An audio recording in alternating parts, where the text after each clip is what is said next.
तुम्ही वरती फॅन आहे, इकडे फॅन आहे.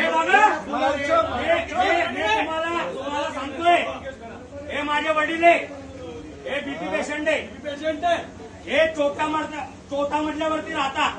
सकाळ उद्या काल संध्याकाळी 7 वाजेपासून माझ्या घराची लाईट होते. इकडे मध्ये बसतोय.